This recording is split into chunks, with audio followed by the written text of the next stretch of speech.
Wow. There you go, everybody.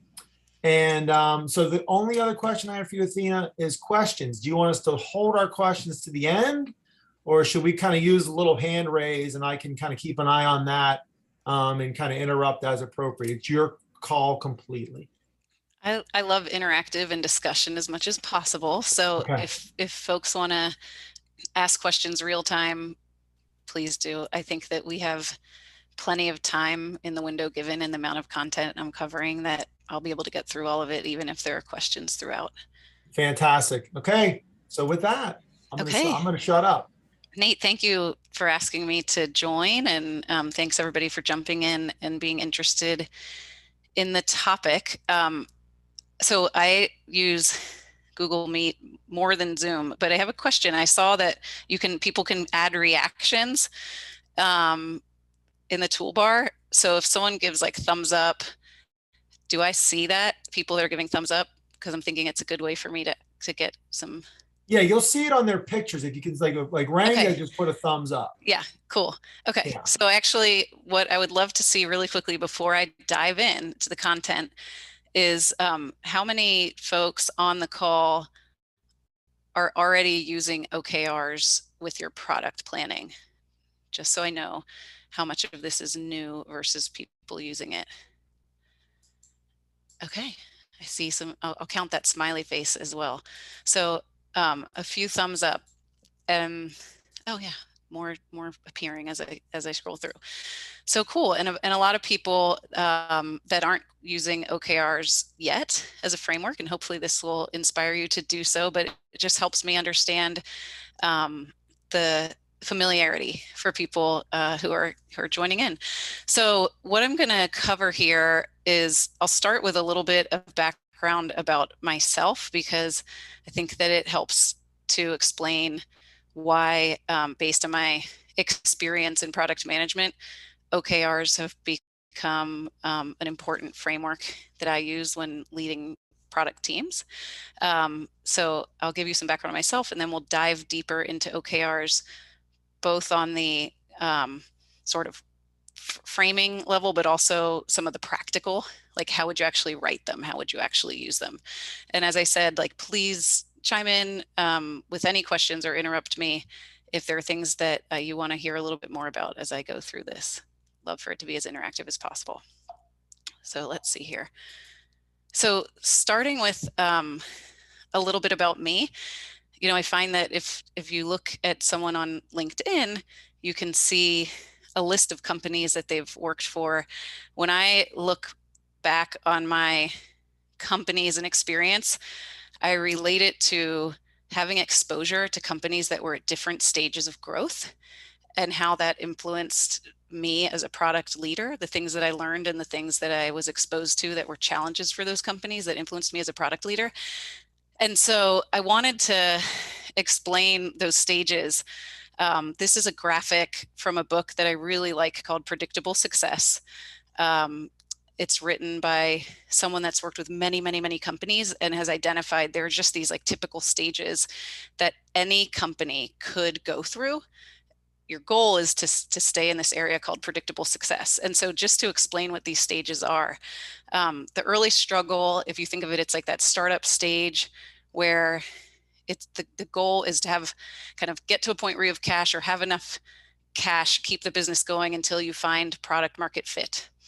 And then when you find product market fit, companies tend to enter a stage that's really fun. Like they've gotten through that early struggle and they can start to lean heavily into sales.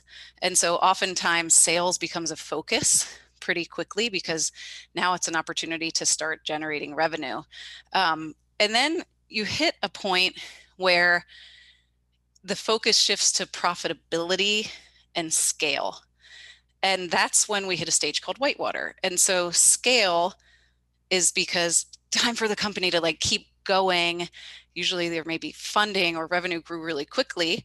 And what that requires is new people, new processes, new systems to help the company scale. And that creates complexity. That's whitewater. To cut through complexity, you need process and vision. And I'm going to talk about that in a moment and where OKRs fit in. But the goal is to get to predictable success. What it means is when teams set goals, when the business sets goals, you can generally achieve them, but by achieving them, you're moving the business forward. Like you set these goals, and when you achieve them, company continues to grow. And as I said, there's this combination of process and vision that I'll double click into. But some companies start to go too far in the direction of process, and you'll find yourself on what is referred to as the treadmill. And it means exactly what it sounds like. You're kind of doing the motions, and you know the motions that you need to do, but you're not moving the business forward. And it doesn't matter how many more of those motions or how much harder you work, it's not resulting in business growth because you're just leaning on the processes. And generally the risk there is that the processes removed freedom and flexibility for creativity and risk taking. And that's why the business wasn't moving as much or moving as fast. And it can lead, if you don't acknowledge that and create room for the creativity and risk taking, the company will go towards this area called the big rut, which is a result of too much process, and the focus is on process and doing the thing versus the results of the thing that you're doing. And so you want to avoid the death rattle.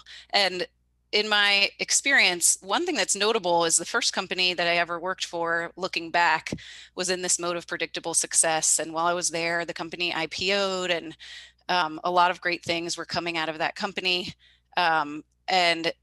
And I can reflect on things that were going really well. I've also been at an early stage startup that didn't take off. The Knot, which I have here at Predictable Success, actually, when I started there, was at Wedding Wire. We were in Whitewater. We merged. We got it up to Predictable Success. And it's all to say that I've learned a lot by experiencing these different stages. And it's influenced how I think about product management. So let's see. Trying to click here to the next slide. So a new adventure came up for me next year, which was an opportunity at Niche. And as Nate mentioned, I'm Chief Product Officer at Niche. Niche is a company that started in Pittsburgh. There's a headquarters there. I wish we were using it more and hope to soon. Niche has grown tremendously. I'm actually not even based in Pittsburgh because when COVID came around, like many companies, Niche realized that people could work really well from anywhere, and it was a great way to scale the business. But it's a wonderful product that helps students and families find the right school. And when this opportunity came up, I immediately recognized the stage of business, which was traction, product market fit, a lot of fun coming out of a tight company that grew together, and an opportunity to scale. Funding had just come in, so capital and tons of business opportunities sitting ahead where the business could scale. And so that meant that Niche was on the brink of Whitewater, and I was eager to kind of join and help Niche both navigate Whitewater, but also take this great product to the next level. It solves real important human problems that I'm motivated to kind of extend that influence. And so upon coming to Niche, I really thought about this reflection and how getting through Whitewater requires vision and process. Vision is where are we headed and why, right? Process is what are the workflows and the frameworks that are going to enable our teams to kind of move seamlessly and achieve that vision. And what you really want are the things that are circling around it: clear goals, alignment, teams feeling empowered and accountable. That tends to get you to the point of predictable success. And so, you know, at a starting point, and I'm going to get into how do OKRs fit in here. So first and foremost, as a product leader, I know the importance of vision. It really, really matters, not just to look 1 month out, 1 quarter out, 1 year out, but to really step back and think, where are we headed? And is there something bigger that we're not even thinking about yet by not looking out? And so we, you know, have established a vision that is taking a product and company that exists today and really trying to change our position and our value long term so that we're even more influential as a product. We're solving even harder problems, right? So the vision is, what are we trying to achieve long-term for our business and for our users? And this is just to kind of explain how this all fits in. So for example, at Niche, there's a vision that we can shift from a research platform where today college-bound students come on and they're kind of doing all the work. It's somewhat static, searching for schools, researching schools, contacting schools, hoping that the schools will, be interested in them. But it's very one-sided, and a lot of students are all reaching for the same schools that they're aware of. And there's an opportunity for us to change that and become a truly two-sided ecosystem.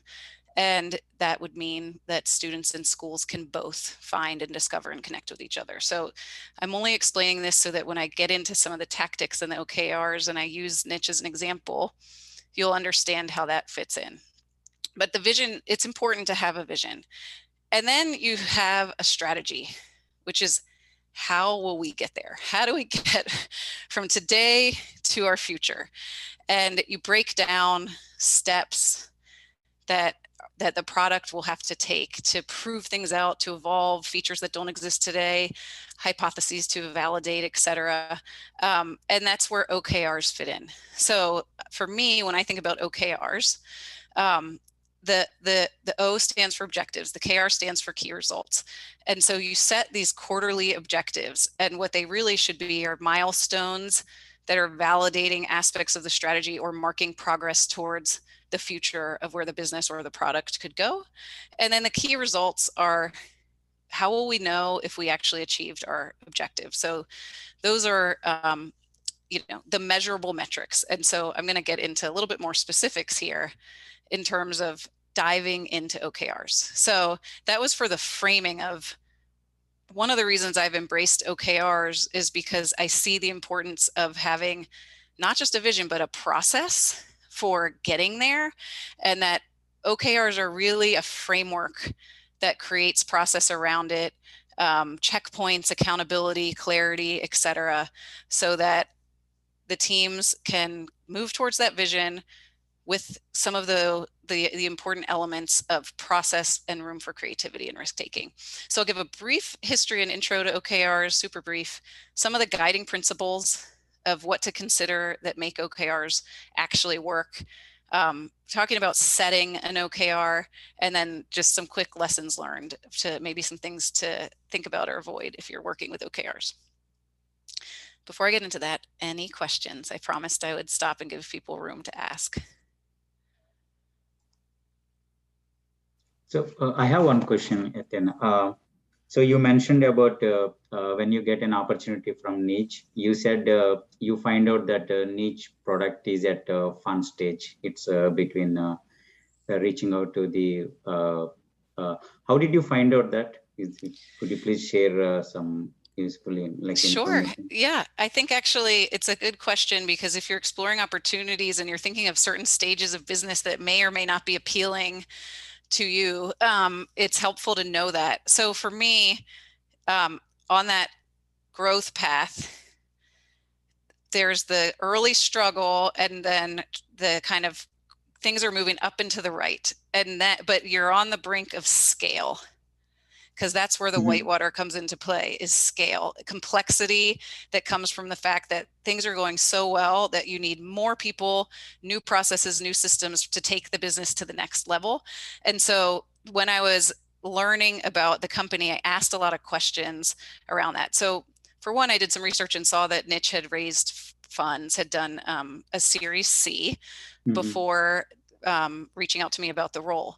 And so I was able to ask about, tell me why you raised the Series C, what was the revenue growth leading up to it, how long have things been growing this way, and what are you planning to do with that funding, right? And so it was just these signals that, well, revenue had grown pretty consistently over the last 3 years.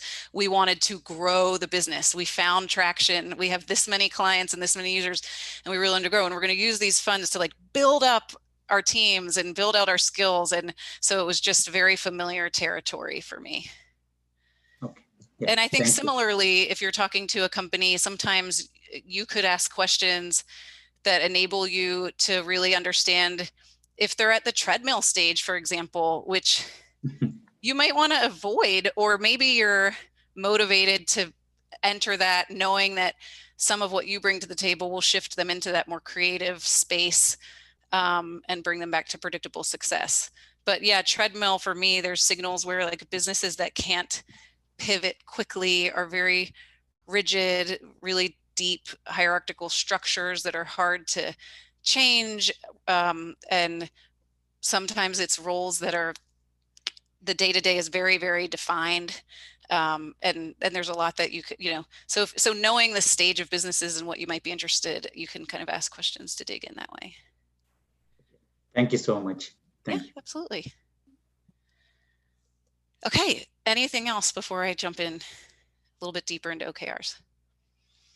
All right, so brief history. This is blurry because it's a screenshot from Google search because I couldn't find there is a book that I really like also called Measure What Matters that has a lot of information about OKRs in it.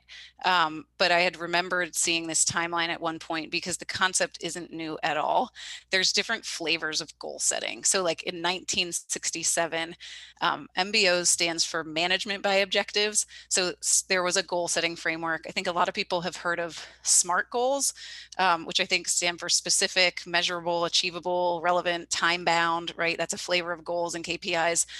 But in 1999, so over 20 years ago, the concept of objectives and key results and this quarterly planning framework was introduced at Google and really made a difference in terms of the team's ability to get alignment and have some autonomy and some creativity and move the business forward. And a lot of companies have embraced the concept because of the success that Google had with OKRs. So this is the second company that I've worked with that embraced the concept of OKRs. Niche was using them right before I joined. And I saw that some other folks on the call have been using OKRs as well. So it's not a new concept, and there's a lot of flavors of goal setting, but I think the principles are what's important. So the main principle, in my view, is the concept of outcomes over outputs being the thing that you emphasize. So outcomes are that you're measuring your success based on the results that were achieved, not the outputs, not the actual features that you're launching. And so, in my past, before using OKRs, I certainly experienced times where someone may come and say, like, here are the 3 features we need to release in Q4.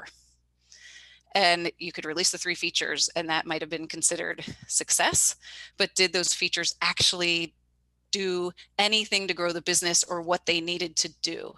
And if you weren't thinking about them that way, you actually might not even know, but it was considered a success that the features were launched. There's also features that you have strong intuition or exactly what's needed, and users surprise you with whether or not they needed them or use them the way you think they're going to use them. And so the concept here is to focus on what's the outcome that you're expecting the features to deliver, not what are the features that you want to deliver.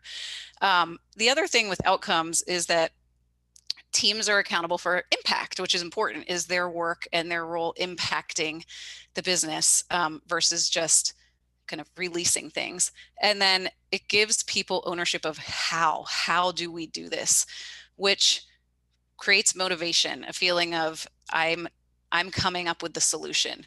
And so that's an important element of why focusing on outcomes over outputs is motivating. So as I mentioned, predictable success, vision and process, you want these things circling it to happen. And I see OKRs as a framework that really helps achieve those 4 things. So the whole concept is that you're giving people clear goals by being explicit about the objectives and key results that they're working on. There's alignment. There's like transparency across the board into why people are working on the things that they're working on.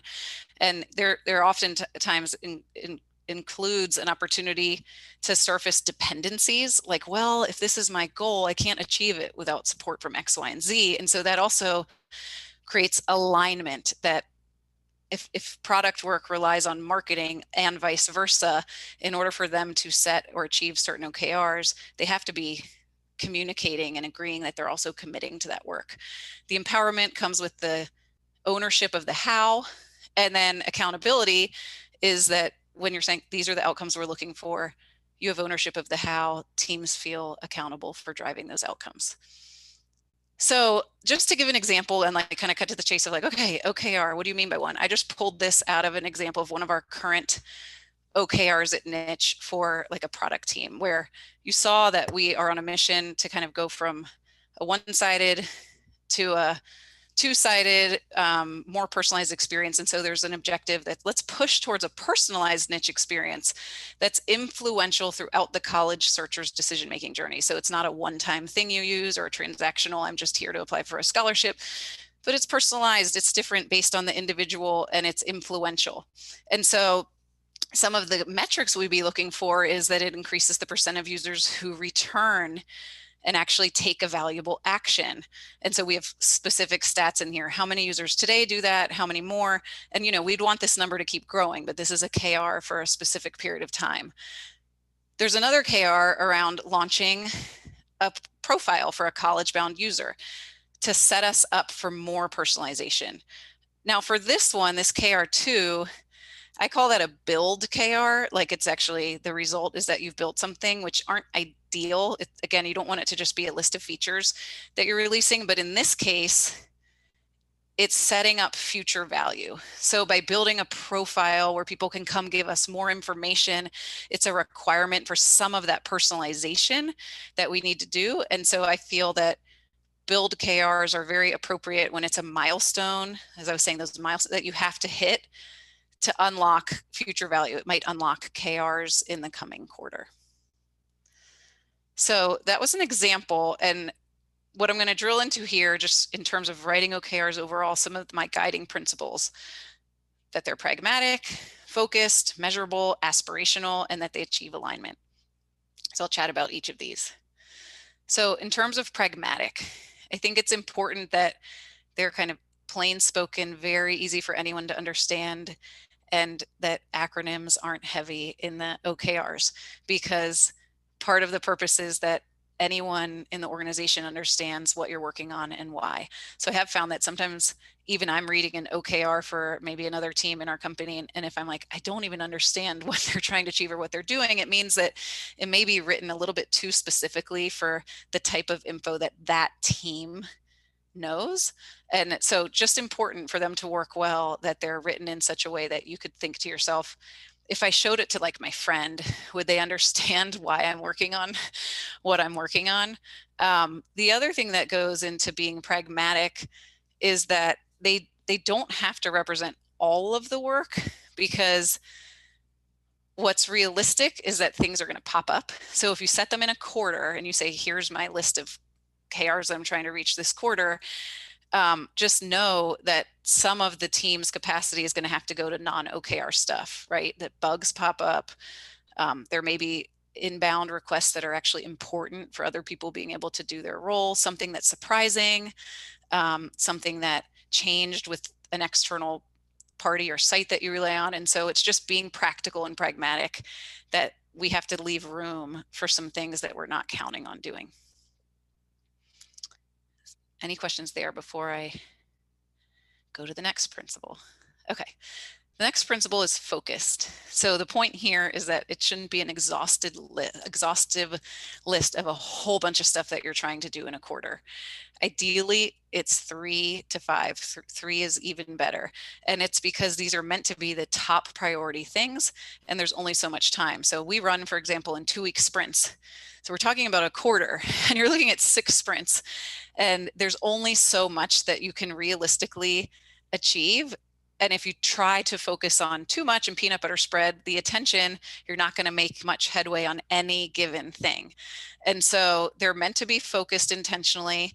And that provides this other piece that I set down here below, the guardrails to avoid distraction and like true trade-off conversations. So if you're committing that like these are the 3 most important things that our team could get through this quarter, and that something else pops up that maybe it's not so clear that it's critical, or like a bug you have to work on, or an inbound request that's going to make a difference, it enables that conversation of like, hey, here was our plan. This is what we're looking to achieve in the next quarter. Is this thing more important? Should we fit it in? And without those guardrails, it's very hard to have those trade-off conversations. You can't say back to the person what the team would be giving up or not achieving if they were to fit that thing in. So that's an important piece of this too. And another element of being focused is the concept of swarming. This is an oversimplified visualization, but like it's how I think about the principle of swarming, that when we're building things that can create value, it's better to get that value out there. So if you know that by working on one thing for 3 sprints, totally focused, and moving on to another thing for 3 sprints, you can kind of get that out the door and then get the other thing out the door. You've pulled value for one of those things forward, which is different than let's parallel path both and release them by the end of the quarter. And so it's worth it to think about that. And similarly with OKRs, you could look at this as quarters rather than doing 2 big things for 2 quarters. Knock one out, the value is there, and move on to the next thing. And so it is important to consider when you're thinking about what your product teams are trying to achieve or what you're trying to achieve, can I lean into and swarm one of them to get it done faster? Sometimes you can't. And I think that's realistic too, where there are certain types of product features or the way that you're dividing the work that really only 2 engineers could work on it anyway, and you keep parallel pathing. Great, there's only 2 engineers that work on this, I'm going to work on this other thing in parallel. But you ask yourself, if I put a third on, if I put a fourth on, would we get it done faster without adding too much complexity? And it's just worth pausing and thinking about those moments. Okay, any questions here? Is there anyone who has swarmed or thought about swarming or wants to weigh in on the concept of swarming? I think I had a more, or kind of a general question, because I've worked with OKRs in different approaches at different companies, but when you're referring to like 3 to 5 and separate teams and things, are you referring to more like, I guess I'm used to it, like you set 3 to 5 OKRs at a company-wide level, and then each team has their own individual objectives that relate back up to the top level goals and those sort of levels? Or are you speaking more in terms of like focusing down like at the lower level of an individual team at a time? So I think it sounds very similar to how you're operating, where what we'll do on a quarterly basis, I get into some of the planning cadence a little bit further into the content. But to answer your question specifically, we'll set 3 to 5 at the company level. And then a lot of times like a company level KR may be pulled out as an objective for a product team. And so when I say a product team, that's like our Scrum team. So a cross-functional team that has a product manager, product designer, tech lead, engineers, QA. So that product team also shares OKRs that should ladder up into the company level. And they tend to have at the most 3 to 5. I think we probably average 3 per product team. Yeah, that makes sense. I was just orienting myself in like the context of the structure that you're talking about, but that makes sense. Okay, cool. I have a question too, Athena. Hi, Lori. Hi. For those 3 that you make for, say, your specific product team, should they all be around the same like theme or area of work? So this is something, a place that I think I'm trying hard to get to for our product teams. Ideally, a product team has a focus that extends over a period of time, like an overarching objective. And on the quarter, they're like almost their own vision, right? And there's like objectives and KRs that feed into those. So ideally, they're related because they're laddering up into what's the purpose of my product team. But I think it also depends on what actually is the purpose, because if the purpose is, for example, I don't know, internal tools for other teams, like you may be working on 2 very different internal tools because your team has the capacity to do that, but at least they're both feeding into your purpose. If the purpose though is creating a more personalized and engaging experience, you probably want the 3 objectives to be related to that.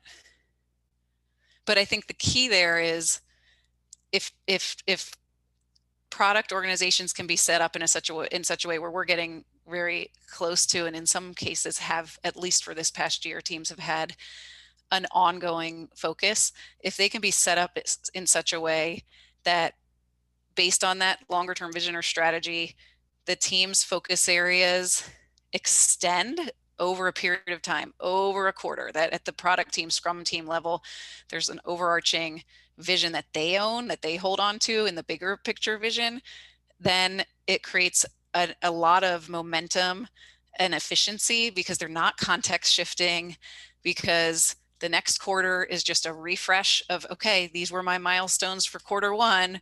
What are my milestones for quarter two on this same path? That's the ideal. Any other questions? I think just a comment, like I really liked when you, on the prior slide, you don't have to go to it, when you mentioned like it helps for alignment for prioritization.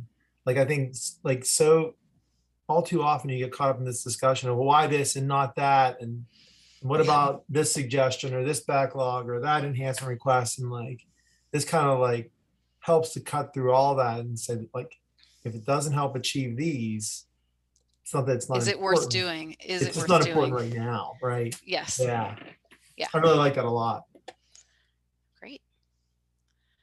Okay. And so I mentioned that another principle is that they're measurable. And so it's actually the KRs that are meant to measure whether or not you reached that objective, and not that the KR is a description of the work required to get there. So for example, if we had an objective, let's capture more registrations from our college search pages. These KRs would not be ideal. KR1, we're going to change the layout of the search page. KR2, we're going to add new registration calls to action, because this is that concept I mentioned where you could do them and not actually capture more registrations based on how these things perform. So the KR that would be measurable is, we're going to increase the percent of users that can convert from the college search page to registration, right? And how much are we increasing that by? Those in the middle are more of the tactics. It's the stuff we're going to do, the how, like the things we're going to test, but they might not work. So let's say you change the layout and you didn't find that conversion going up.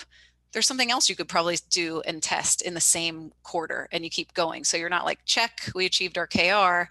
It's actually, we got to keep going. We got to pivot. We got to try something differently here. And that's this concept here, that there's a lot of times where we have ideas and it's not right? We're surprised. So the whole point is like, if we can learn, reject the hypothesis and move on to the next, that is successful. You didn't keep going on something that wasn't going to work. This is that whole concept that I think a lot of people hear of: fail fast, succeed faster. And I'm curious if there's anybody that has examples of, or can relate to moments where you have really high intuition. I know for me, even in the past year, some of the work we were doing with our registration flows, it's like such high intuition, like, of course, if we simplify this screen, or of course, if we do X, Y, and Z, it's going to increase conversion of the amount of people that go all the way through. And we're surprised at either how much impact, how little impact, or the thing that did or didn't work. And that's why it's like, actually, if you focus on the KR you're looking for, you know that you have to keep going or pivot or try something else. But can people relate to that? I'm seeing nods, head nods. My question is, it seems like when you're talking about intuition, that just screams of user research and user experience. And I guess I'm kind of wondering, do you have teams of that, and do they ever chime in when you share these points of, because to me, intuition is, I don't know why I feel this way, but I feel this way. And Yes. The first thing is there somebody who's more informed in this organization that can validate that before we take any more resources to move towards that? No, absolutely. So what we do whenever possible is validate before building. So that's talking to users, putting prototypes out in front of someone. But to me, those signals even build your intuition of what you think. So you may be exploring like 3 different possible changes, and you're either seeing what other sites are doing to solve the problem, or putting it in front of users and testing it without building it.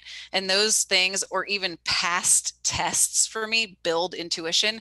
Hey, I remember working on this product, and by like making the CTA sticky or really predominant, it increased conversion.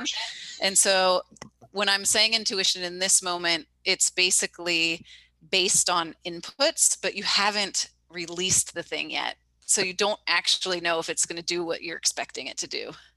And I'm by no means saying any UXer is the for lack of a better term, god or guru, because when you go into new media, when we've gone from laptop to mobile device, we couldn't predict what did or didn't move people. True. And so sometimes the rules of thumb of even UX are being rewritten. So I'm not claiming that either.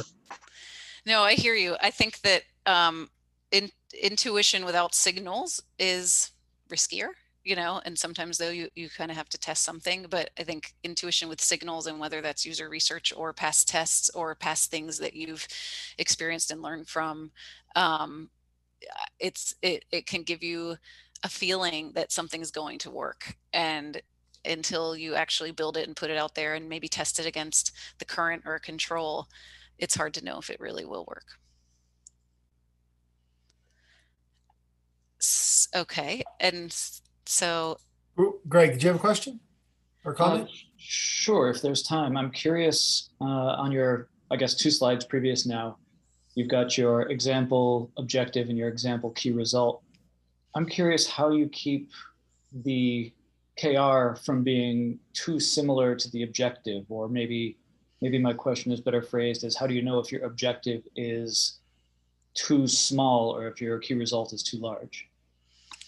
So let's go back to it for this particular one.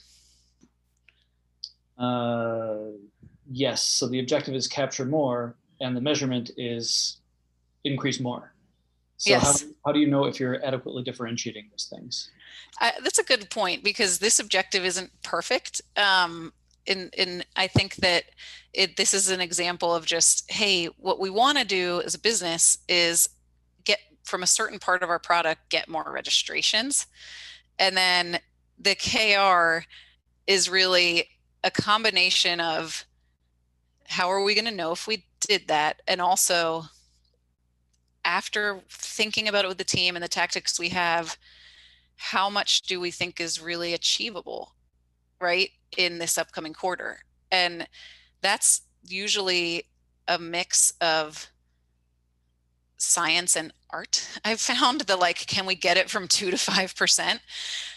But what may happen is that you find when you're working on that KR, if you do 2 to 5% and you actually look at the size of that impact, it might not be that meaningful, and you scrap the overall objective. Do you see what I'm saying? If you're kind of like, okay, we want to get more registrations from our college search pages. Let's think about the things we can do, the tactics, what we know.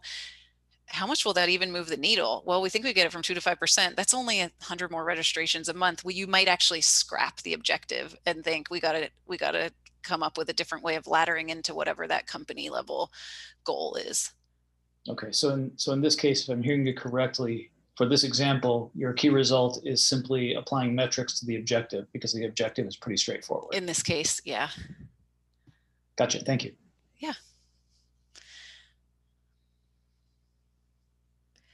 Okay, and then another principle here is this concept of aspirational. And so I do believe that the OKR framework is meant to feel like you can stretch and take risks. And so I personally find that setting healthy KRs mean that if you achieve 70 or 80% of it, that's positive, because there's so much that happens between setting the KR and what really goes on throughout the sprints and throughout the tests and throughout the development, that if it's a slam dunk every single time, it's like, are we stretching ourselves enough? But if you're also consistently not hitting your OKRs, then it also would indicate that something may be off, and that may be that we're unrealistic about how much either we think we could do or how much this work could really move the needle on some things.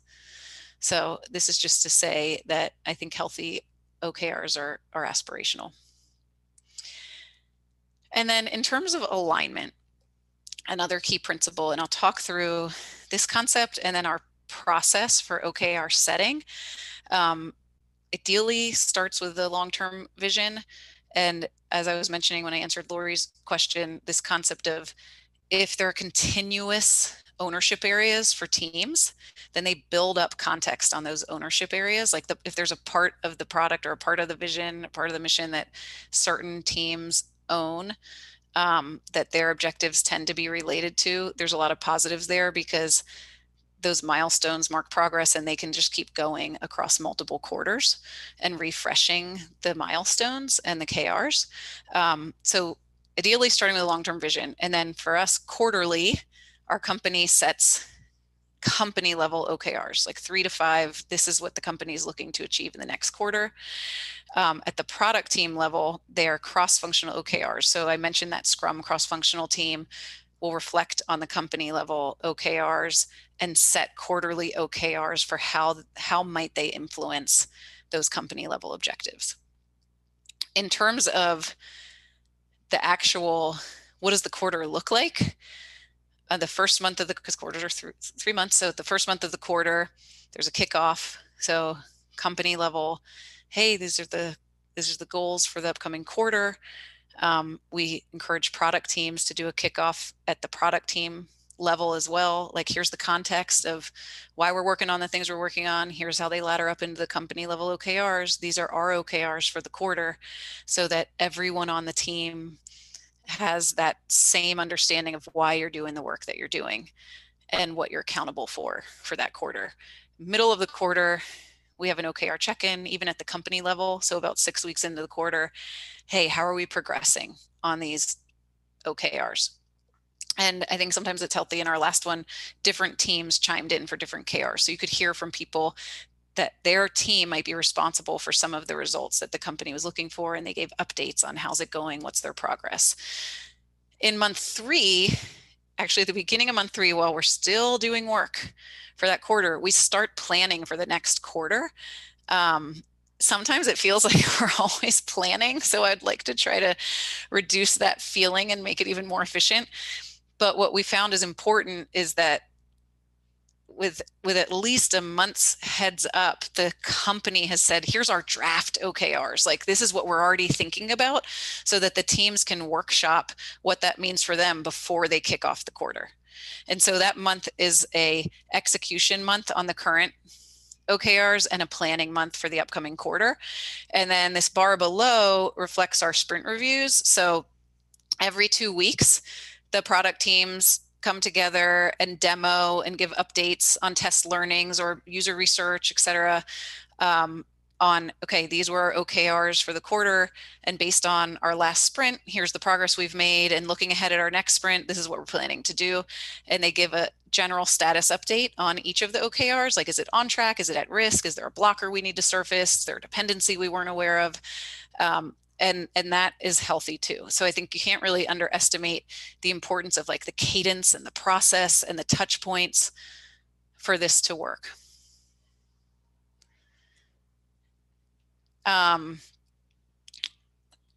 This is now, I'm going to get into a little bit of like, how do we actually set OKRs?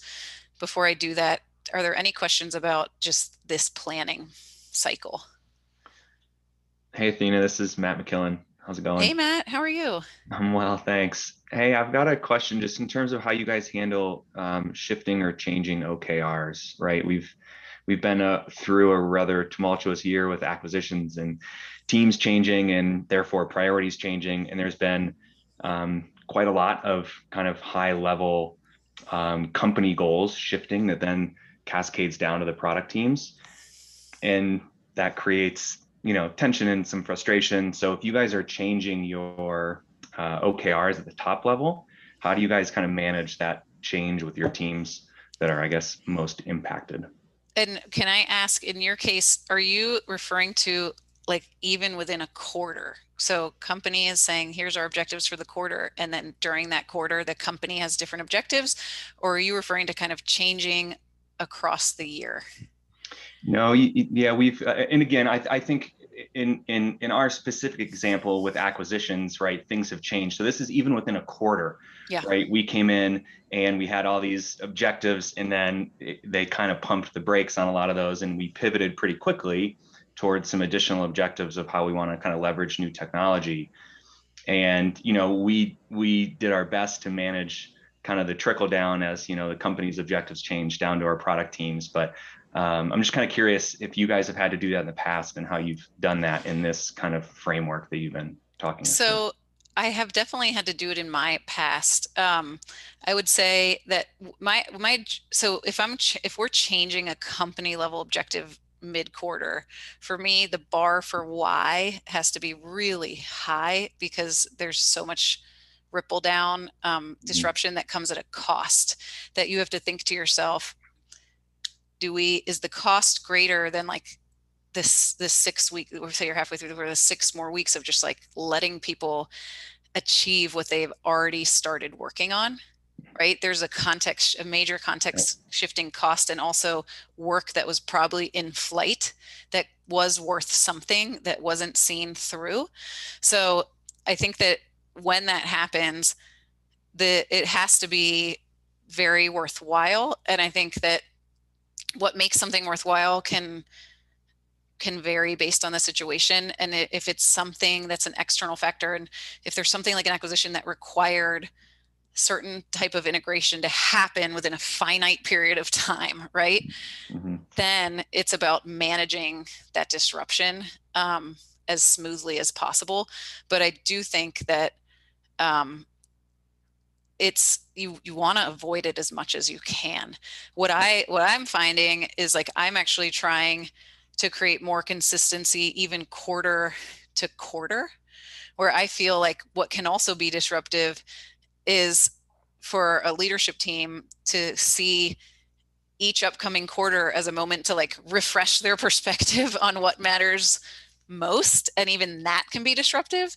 And so we're spending a tremendous amount of time right now as a leadership team trying to have alignment for looking at all of next year, if we could be consistent in what we think are the most important things, because I see that in the absence of that, you could find this quarterly planning instead of even at the business level, if it's meant to be we're on this mission and each quarter, what's the next milestone for the business? It sometimes is interpreted as like the OKR planning is the moment to pull up every 3 months and refresh your perspective on what matters most, right? And that shouldn't change dramatically quarter to quarter unless there's some like external factor, really big opportunity, some critical risk, something, right, that causes that disruption. Sure. So we try to avoid it, but it sounds like the stage of business and the acquisitions happening are kind of unique. Yeah. I would agree that we should try to avoid it as well.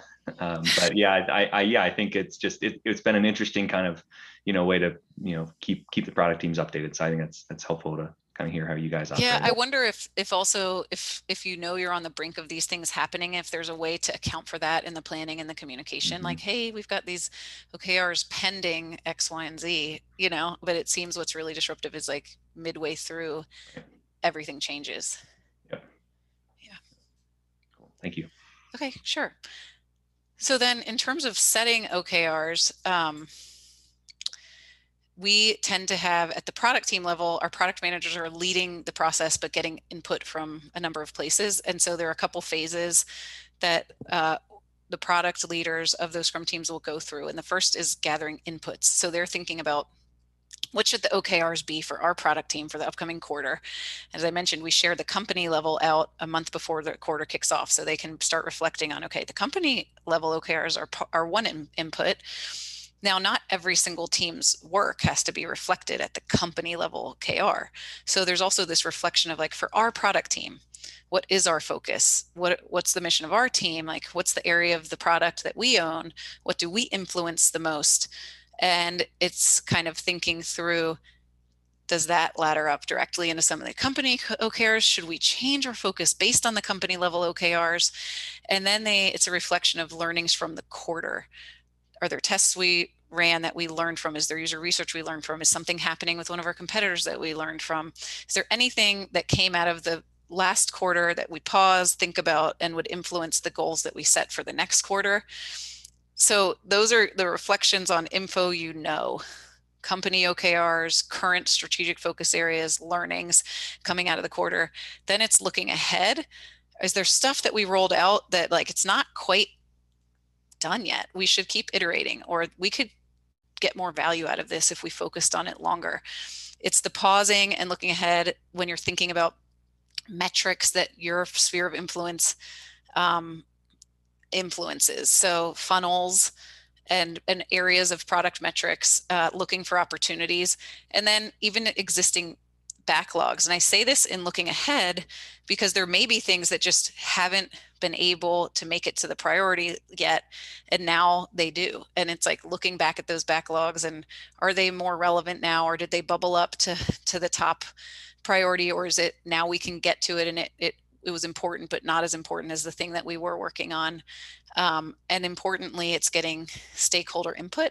So if there are stakeholders from sales or customer support or other teams, maybe it's marketing within the organization, that may be counting on your product team for work or partnering with your product team for work, it's taking the time to get that input before setting the objectives and KRs for the product team. Then it's coming up with candidates. And Lori, I screenshotted your scratch pad from last quarter. Not that anybody needs to look at the details, but I think what was healthy to show is that I mentioned all these inputs that the product managers are thinking about. And then you start to list out, here are the things we could be focusing on. And I think what's important to see in this screenshot is the impact complexity piece, because there's a lot of things we could be doing to influence the company level OKRs or to keep moving on your strategy, but you got to prioritize. And so some of that prioritization is how impactful would this be and how complex is it? What's the feasibility? Could we do it? And that the list could be extensive, but as I said, you can't do it all. And so that black line that you see is the line of like, hey, we're probably not going to be able to do all of this. We're going to focus on the objectives that are above the line.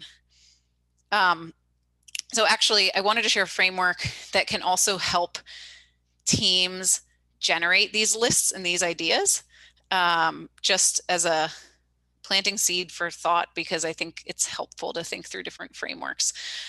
In this case, I'm sure Lori used a lot of frameworks of her own and got feedback and did brainstorming, et cetera, to kind of generate the list. And so this is just one that I have found to be helpful, and we may be using for some of our upcoming planning on our product teams. So it's the concept of a KPI tree. And I think the important element of this tree are like the two middle columns, that you're setting objectives and you have some results you're looking for. But as a product team, you have to think about the strategy, the how, and the tactics. What are we actually going to like build or test? And then the KPIs are, what are each of these tactics going to do for us? Do they ladder up into the KR? And so I'll go back to that personalization example just to show kind of how one might think through this. This isn't a real example. It's just stuff that I threw in here, but this wasn't an objective that I called out earlier. We want to push towards a personalized experience. It's influential throughout the decision-making journey. So what are some strategies that would help us do that?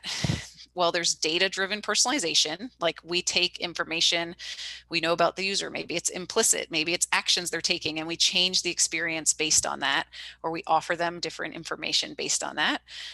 There's another potential strategy, community, network effects, like, oh, it's going to be more personalized to me because I can connect with other people and engage with them and interact with them. And there's a list of things that could fall in this tree. But those are kind of broader focus areas. And then for tactics, I'll just go into one of these, like data-driven personalization. We could have recommendations. So you tell us information about you and we're going to recommend schools back to you. That's more personalized and influential. We could take information we know about you and suggest the next best action. Maybe there's a to-do list tool, right? So it's taking it one step further and thinking about what are we actually going to focus on? What are we going to spend time developing?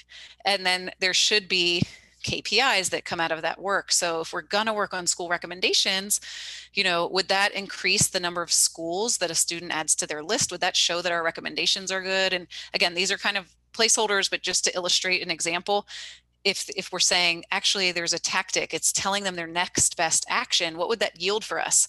Well, maybe people are clicking out to tour the school or to apply to the school.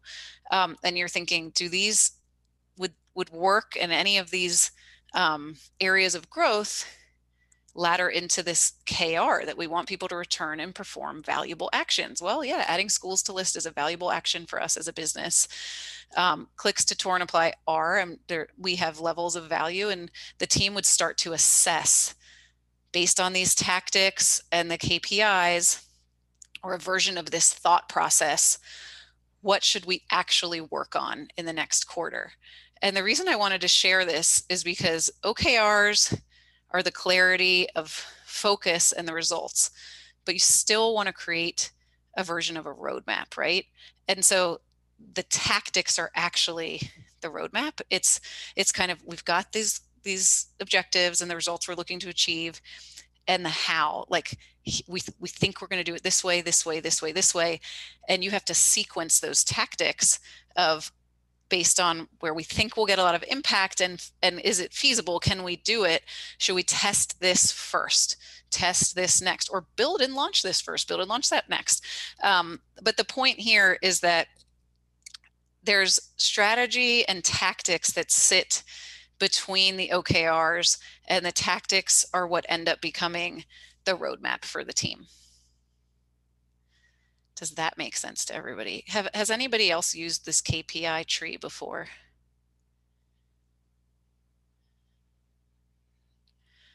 Maybe it's a tool that people will think about. And as I said, when I think of frameworks like KPI trees and OKRs, it's really like the principles and what they're trying, the thought process that is healthy. And so in this case, it's just having that thought process. Like Lori went through a version of this thought process to create her list of OKRs, because she had to be thinking about like the work, the actual tactics that would do. And there are ways of capturing that.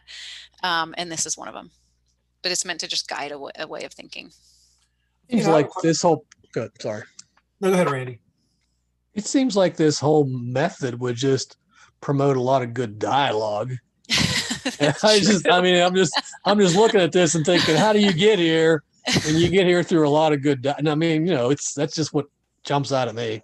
Yeah, I agree with. I think of frameworks as that guiding conversations, guiding, extrapolating the right type of feedback or ideas, right? Or guiding decisions, which dialogue is part of that. Like, well, we could, because otherwise it's like, well, we could do X, Y, and Z. Okay, well, what's that going to yield for us? Does that tie back to our KR? How would we prioritize it? And so frameworks are meant to help guide those right types of dialogues and decisions. I think my question actually kind of relates to what Randy's saying from a dialogue perspective, but like outside of the product team, like to achieve a KPI for the business, like it's not just the product team that gets you there. Yeah. There's other, marketing and yes, support teams that get you there as well. So I would assume it's not a requirement that the whole company follows this OKR format at the highest level, but I gotta feel like, so you could do it within your product team if no one else is doing it as like a best practice, but it probably makes alignment so much easier if we're all tracking to the same KPIs based on the objectives, and the strategies and the tactics to get there within each group is different. Is that accurate?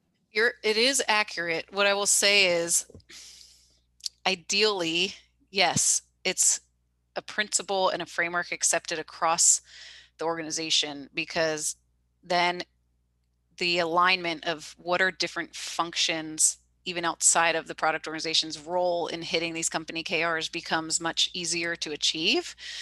But even at niche right now, they are set at the company level. And I would say we still have work to do to bridge that gap of like transparency and alignment across functions, but at least everybody's clear on what are the important OKRs for the business and what is their team doing. But to give an example of where, to make this like real and practical for a moment, of where we have started reaching a lot more alignment is between like product and marketing, for example, or product and our consumer marketing. So for this particular objective, for example, there's a KR that increase the percent of users who return and perform a valuable action within 30 days. And there's a product team that's helping to generate real engagement and reasons to return and reasons to do more. But there's also a marketing lifecycle team that's managing our organic outbound channels, right? Like email or push or other things. And you want those teams to be aligning on, oh, you're building this thing, and then you're going to help me get them back into the ecosystem to do it. And so we're starting to see some really positive synergies with product and marketing sharing KRs.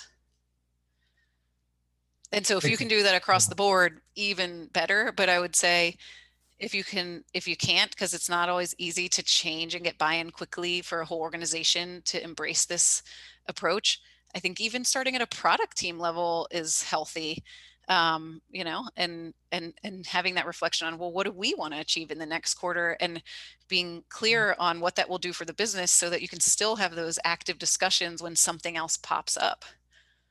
That makes a ton of sense. And then, so like, just a follow-on question, like, as you're transitioning, say, like to your point, just starting with the product team, as you're transitioning to this format, like what's that adoption timeline? Because you're kind of, obviously you pick the right time to do it. Mm-hmm. You know, you don't disrupt everything mid-flight. Is it like within a quarter, 6 months, you get everybody kind of thinking, because you're thinking differently here, or as Mm-hmm. Apple would say, think different, I think. Not different. Think different. Yeah, you're trying to get people to, it's a different mindset on it. So it obviously takes time. It does. And I would say that the timeline can be long for full adoption if you're focusing first on like the spirit and those core things I mentioned of like goals are clear, there's some alignment happening, there's some empowerment, there's some accountability, that's important. And if that spirit starts at a certain state, and that some of the finer details of like the KRs are written really, like I've been pretty lean on like how exactly are we wording the objectives and KRs if like the spirit is correct, because we can button that up over time. Or there are ways to track OKRs in a very rigorous format that everything, you can click on things and they ladder up. There's all different tools where you can like track OKRs. For now, we're using Google Sheets where people are updating their status, they're writing notes, and that's okay. It's lightweight, but like the spirit is there that we're thinking every 2 weeks about the progress on the OKRs.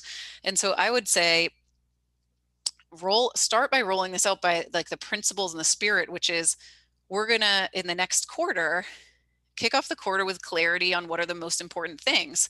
And we're not just gonna share a roadmap of features, but we're going to say, here's what we're trying to achieve, and these are the results we expect if we do this work, right? And that's kind of like the spirit of the OKRs.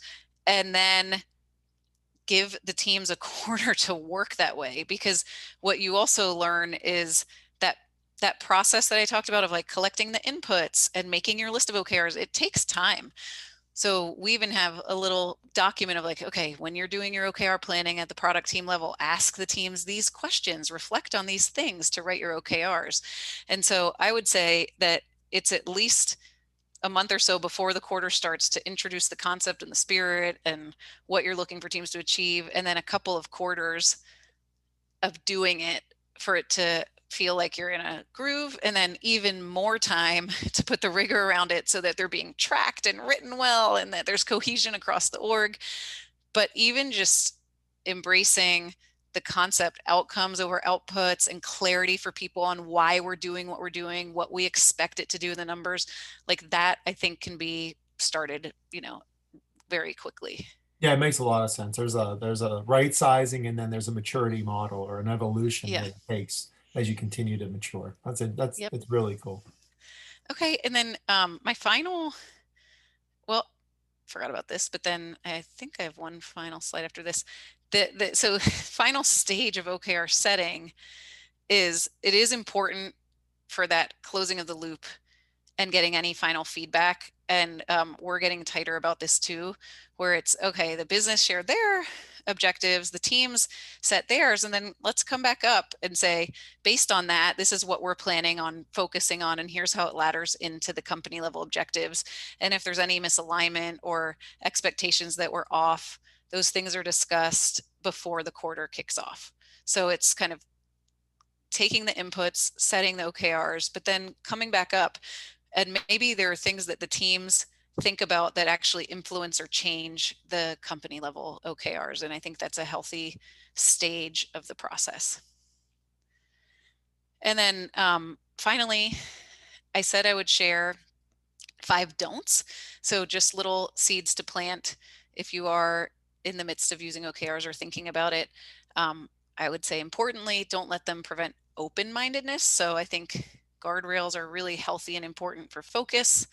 But if that thing does pop up, and when you really think about it and the business and the situation you're in, if it does make sense, if the trade-off is worth it, you want to be open-minded to that, right? It's just, it enables that healthy trade-off reflection and discussion. Don't create OKRs based on the features you want to build. That's a hard thing to avoid. We're saying it's not a list of feature roadmap, but it can be hard sometimes just to back into the OKRs. Like, well, I know I want to build X, Y, and Z. So I think this is the objective and the results that we would see from it. But it's really more important to start with, what are we trying to achieve and how will we measure it? And then think about the features that will do that. We talked about this a good bit, but don't forget to confirm if there's any cross-functional support that's actually required, that's a dependency. Like, I'm counting on this team to do this in order for me to hit the OKR. You want to make sure that that's happening before you actually set those OKRs. Don't lose sight of what other dev teams are working on. So it's easy to get into this like product team planning. What's my team's sphere of influence? And what does that mean for my objectives? But you also want to look up and think, oh, are there other teams that are doing work that's related? Are there other teams that are doing work that I need to sequence with mine? And so that's just an important reminder. And then don't consider them all equal priority. Even though there's 3 to 5, they should be in order of importance, because if you can swarm and release faster, you should. So those are the 5 don'ts. And we have a few more minutes of time. So if there are any other questions, feedback, anything, love to hear it. I think we just got done talking a little bit about like maybe if this isn't something you're using at a company level, like how do you start? And it kind of sounded like people were saying just like start with your own team, which does sound well and good. But do you have any advice for, like, even if it's successful with your team, how to spread that bigger and make it more of a bottoms up approach to introducing it to your company as opposed to something coming top down? Yeah, I think that I think that part of it is being able to articulate and evangelize the benefits of what this will do for us. And sometimes that's just like product people, we tend to identify problems first. So sometimes that starts with a reflection on what isn't working well right now. And so if you're in an organization and you're thinking, well, we're context shifting all the time, or we're launching a bunch of things and I'm not even sure if it's making an impact, or I'm not sure how my work fits in to the larger vision, or like or I'm not aligned with what this other team is working on, right? You can start to think about the things that aren't working well, because this goal setting framework is meant to solve some of those problems. So if you think about those core things of like alignment or empowerment or accountability or clarity of focus or clear prioritization, transparency across the org, if some of those are known pain points at your organization, I think that's what you bubble up, and that the OKRs are a solution for that, that's working well across a lot of companies. And also like reading up on them, they're they're highly used, like reading up on something like Measure What Matters, encouraging someone in a leadership role to do that would help as well. But for me, I'd start with, what problem would this solve for us, and introduce it in that vein. Yeah, that makes sense. Some of those points hit home. Well, and if they hit home for you, it's going to resonate with other people, and you're Yeah. like, hey, this is something that we're experiencing, and here's a framework that can help us solve it, but it requires buy-in. Great question, though. Do you have a suggestion of the best way to present, document, and monitor both the objectives and the key results? Like some kind of information radiator analogy for this? Information radiator analogy to present, document. What was the third piece? Present, document, and monitor. Who is paying attention to the KRs? How does the team know whether they're on track? Okay. How frequently is it discussed with the team? Yeah, perfect. So I'll talk at the product team level. We center that on our sprint reviews. And so I think that's a natural rhythm that the team is already in. So if you're on like 2-week sprint planning, the team's already pausing and thinking about, what do we do in the last couple of weeks, and what are we about to embark on, what are we about to work on?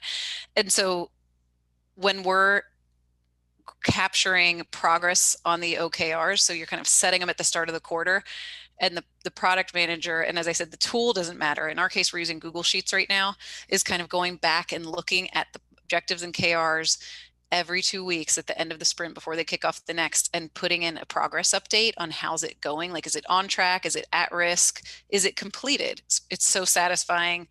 I think there was a time Lori came in and like all of hers were green, and we're like, this feels great. Like the whole Google Sheet, everything's completed, and we're just at the end of the quarter, right? And so we try to align that with sprint planning so that you're following that same rhythm. And so the sprint reviews are when the product manager pulls up a snapshot of that Google Sheet. Here's how we're doing on our OKRs. And then they pass it off for people to demo. And they're demoing like what they do in the last 2 weeks that was progress. But sometimes there's not something to demo. And as I said, it's just, here's what we progressed on. And that may be a verbal, or it might be, here's a test we got learnings from. Whatever it is that showed this is what we did to make progress on that OKR, we do it at the 2-week sprint increment. And we frame those demos around the OKRs. Great, thank you.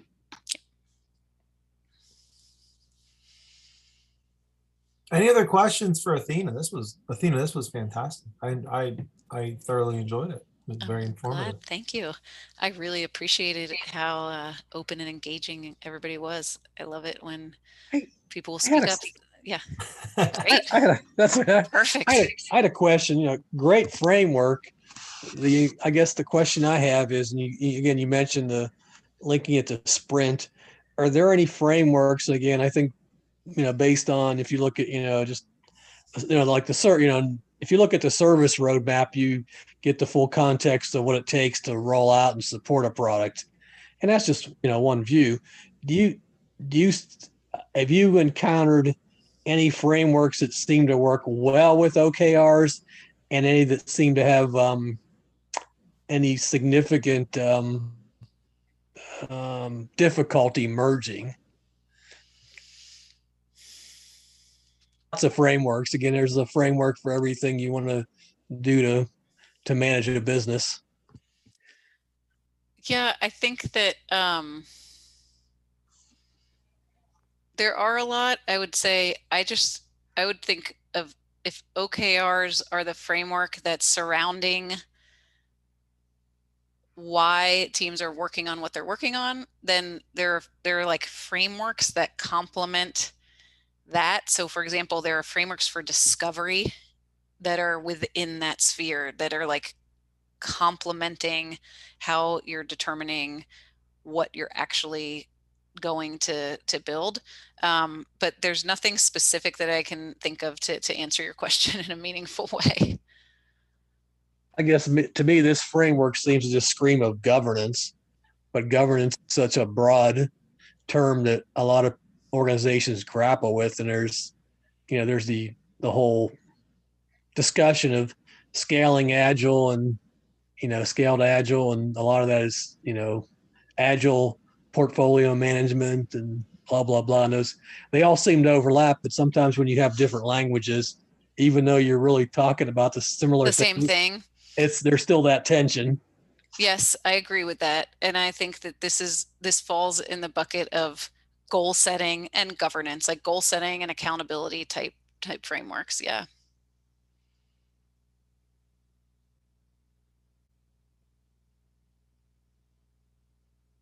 Anything else? 2 minutes to go.